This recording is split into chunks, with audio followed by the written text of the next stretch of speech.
League جب پہلی دفعہ بنا اس میں سپورٹ بہت ہمارے فیملی کی طرف سے ہوئی. تو اس وقت میں سمجھتا ہوں کہ سب سے زیادہ قربانی بلوچ قوم نے دی ہے پاکستان کے لیے. تو اس میں ہمارا ہی دل سب سے زیادہ جلتا ہے جب ہم اس طرح کے حالات دیکھتے ہیں اور جو یہ کشمکش چل رہی ہے. ایک معاشی بحران سے بھی ہم گزر رہے ہیں. فیڈرل پہ بھی ہم کوشش کر رہے ہیں کہ اس کو فیڈرل پہ اٹھایا جائے اور اس کو قانونی ایک شکل دی جائے. ایک پالیسی بننی چاہیے اس کے لیے کہ جو لوگ آنا چاہتے ہیں ان کے لیے ٹیبل کھلنا چاہیے, کیونکہ آخر میں بات ٹیبل پہ سنی سی ہو سکتی ہے. اب ہمارے سامنے ایران عراق کی لڑائی ہوئی, آخر ٹیبل پہ حل ہوا. افغانستان آپ کے سامنے ہے, ایک سپر پاور کے ساتھ لڑا, پھر بھی ٹیبل پہ ہی مفاہمت ہوئی. تو میں سمجھتا ہوں مفاہمتی عمل ختم نہیں ہونا چاہیے, یہ ٹیبل سب کے لیے کھولنا چاہیے.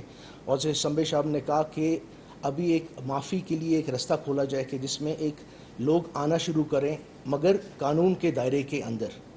تو یہ ایک رستہ جو ہے کھلنا چاہیے سب کے لیے, کیونکہ ہمارے دشمن اس وقت کوشش کر رہے ہیں کہ جتنا زیادہ ہم انگیج کریں, خاص کر جو معاشی اس وقت بحران جو چل رہا ہے آپ کے سامنے, اس کو وہ اور زیادہ ایکسپلائٹ کریں گے.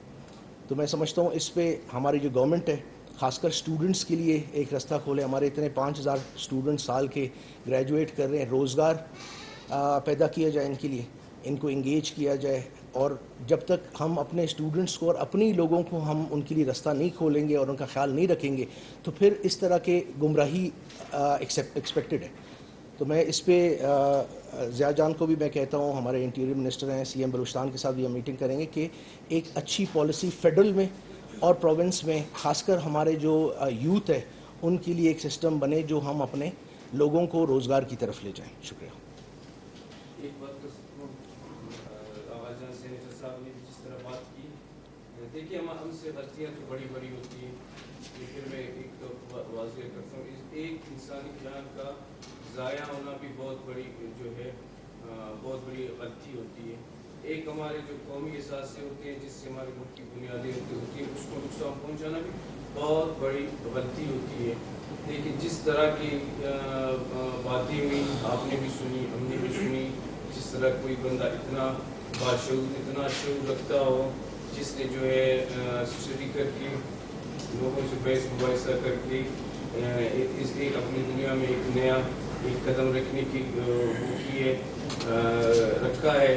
تو اس سلسلے میں گورنمنٹ کو بھی ضرور, لیکن سب سے پہلے جس طرح سینیٹر صاحب نے بھی کہا, میں بھی کہہ رہا ہوں, سب سے پہلے ہم لوگ کے لیے پاکستان کا آئین اور قانون, اس کے اندر رہتے ہوئے میں بحیثیت وزیر داخلہ حکومت بلوچستان اور وزیر اعلیٰ صاحب سے اپیل کرتا ہوں کہ جتنا ہو سکے ایسے ہمارے بھائی کو ایک موقع دیا جائے کہ معاشرے میں جا کر اس لیے نہیں کہ ان کے ذاتی زندگی کا فائدہ معاشرے میں ایک اثر رسوخ میں جا کر جو راستہ ان نوجوانوں نے چنا ہوا ہے, جس راستے پر وہ جا رہے ہیں, ان کو تلقین کرے کہ صحیح راستہ ہے کیا. اس میں سمجھتا ہوں جتنا ان سے اگر پہلے ریاست کے حوالے سے غلطیاں ہوئی ہیں ان کو اپنی غلطیوں کو ایک ٹھیک کرنے کا بھی موقع ملے گا. میری جتنی کوشش ہو سکتی میں کروں گا اور گورنمنٹ سے بھی اپیل کروں گا. گلزار صاحب ایک سوال آپ سے کرنا چاہوں گا. آپ نے جو یہ تحریک 15 سال پر محیط تھی, سینکڑوں لوگ اس میں مر گئے. اس تحریک کو چلانے کے لیے وہ بی آر اے سے آغاز ہو کے براز تک آتی ہے, تو اس کے لیے جو فائنینشیل اسسٹنس ہے وہ کہاں سے آ رہی تھی؟ وہ جو کروڑوں اربوں روپے تھے وہ کون تھا؟ وہ کیا کوئی بلوچ سپورٹ دے رہے تھے یا باہر سے آ رہے تھے؟ آپ تو مین آدمی تھے جو اس معاملے کو سارا دیکھ رہے تھے, وہ پیسہ آتا کہاں سے تھا؟ لیکن مجھے دنیا میں تو ایک اصول ہے, جہاں جنگیں ہوتی ہیں ضرور ہر ملک سے مفادات اور انٹرسٹ ہوتے ہیں. جو تحریکیں یا جنگیں ہیں وہ چلتی ہیں, ان کے بھی مفادات اور انٹرسٹ ہوتے ہیں. تو ضرور اس طرح بلوچ کے بیس پہ جو لڑی جانے والی جنگ ہے, ضرور بلوچ کا جو جیو پولیٹیکل حیثیت ہے, دنیا کی نظریں تو ہیں اس پہ, اس سے تو کوئی انکار نہیں کر سکتا کہ ضرور بلوچ کو کہیں سے نہ کہیں سے تو ضرور سپورٹ مل رہا ہوگا. یہ بتائیں کہ آپ ابھی جو جتنے بھی آپ کے پچھلے سالوں کے چیزیں کیا آپ اس میں انڈر ٹرائل جائیں گے یا نہیں جائیں گے، اور آپ فعال اور متحرک رہے ہیں آخری وقت تک، تو کیا آپ ریاست کو اس چیز میں سپورٹ کریں گے کہ وہ دوسرے لوگوں کے ساتھ بھی بات چیت اور مذاکرات کے لیے ان کو قائل کر سکیں؟ جی جہاں تک انڈر ٹرائل کی بات ہے، تمام قانونی تقاضے پورے کرنے کی کوشش کروں گا. باقی میں بات چیت کے لیے میرا سوچ یہی ہے کہ میں رابطے کی کوشش کروں گا تاکہ جو دوست وہاں بیٹھے ہیں، جیسے میں نے اپنے پریس کانفرنس میں کہا، تاکہ وہ آپسی کا راستہ اپنائیں، تاکہ ہم مل کے بلوچستان کی حقیقی ترقی میں اپنا ایک کردار ادا کریں سب. صاحب یہ بتائیں کہ بلوچستان کے جو بنیادی مسائل ہیں آپ کی نظر میں وہ کیا ہے، جس کی وجہ سے نوجوان اس طریقے سے جو جاتے ہیں کیوں جا رہے ہیں، آپ کی نظر میں کیا وہ مسائل ہیں جن کا حل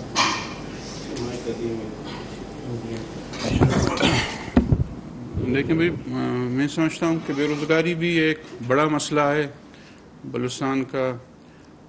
باقی یہاں وسائل ہونے کے باوجود بلوچستان میں بے روزگاری ایک بہت بڑا مسئلہ ہے، یہ سنگین مسئلہ ہے. دوسرا یہ ہے کہ حال ہی میں مسنگ پرسن کا بھی مسئلہ ایک گمبھیر مسئلہ ہے، جس کے متعلق ہم سب کو بیٹھ کے سوچنا چاہیے. باقی میں خود سرکاری ٹھیکیدار رہا ہوں، لوکل گورنمنٹ میں نے ٹھیکیداری کی. میں یہی سمجھتا ہوں کہ وسائل کا اور فنڈز کا صحیح استعمال بلوچستان میں نہیں ہو رہا ہے.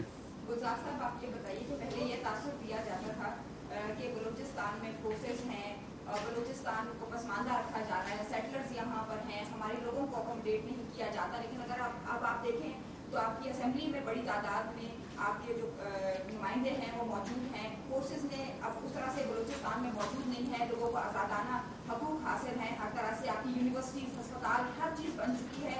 تو اس سے تو یہ ظاہر ہوتا ہے کہ بلوچ شدت پسند تنظیمیں جو ہیں ان کی لڑائی جو ہے وہ ریاست اور اپنی قوم سے نہیں ہے بلکہ اپنی ذات کی لڑائی. آپ کیا نہیں سمجھتے کہ یہ اپنی ذات کی لڑائی لڑ رہی ہے شدت پسند تنظیمیں؟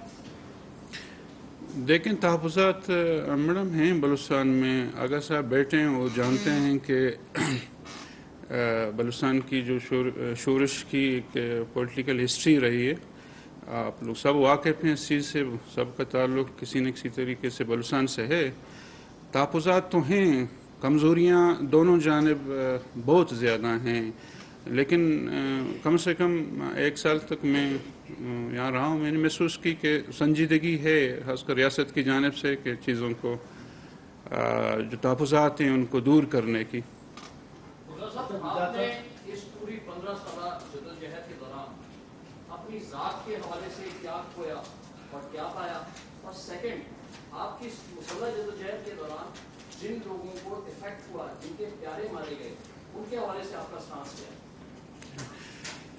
دیکھیں میں پہلے بھی عرض کر چکا ہوں کہ اپنے عزیز و قارب دوست کو، باقی میں جو اس جنگ میں شریک ہیں آج بھی میں یہی کہنا چاہتا ہوں کہ اپنے ہمسائے ممالک کو بھی دیکھیں جن کے اپنے مفادات ہیں جو ہمیں اپنے مفادات کے لیے استعمال کرنا چاہتے ہیں. دیکھیے ایک ریکویسٹ کروں، میرے خیال میں ایک چیز ہے، عدالت میں بھی کل چلے گا، ہم آپ سب بیٹھے ہیں، تفتیش بھی ہوگا، ایک زیر حراست زیر تفتیش آدمی سے اتنا آپ لوگ کو کویشچن آنسر چھوڑے کافی ہے میرے خیال میں. Thank you. کوئٹہ میں وزیر داخلہ بلوچستان میر ضیاء لانگو اور سینیٹر پرنس عمر احمد زئی کی نیوز کانفرنس. انہوں نے کہا کہ جو بلوچستان میں گرفتار ہونے والے کالعدم BLF کے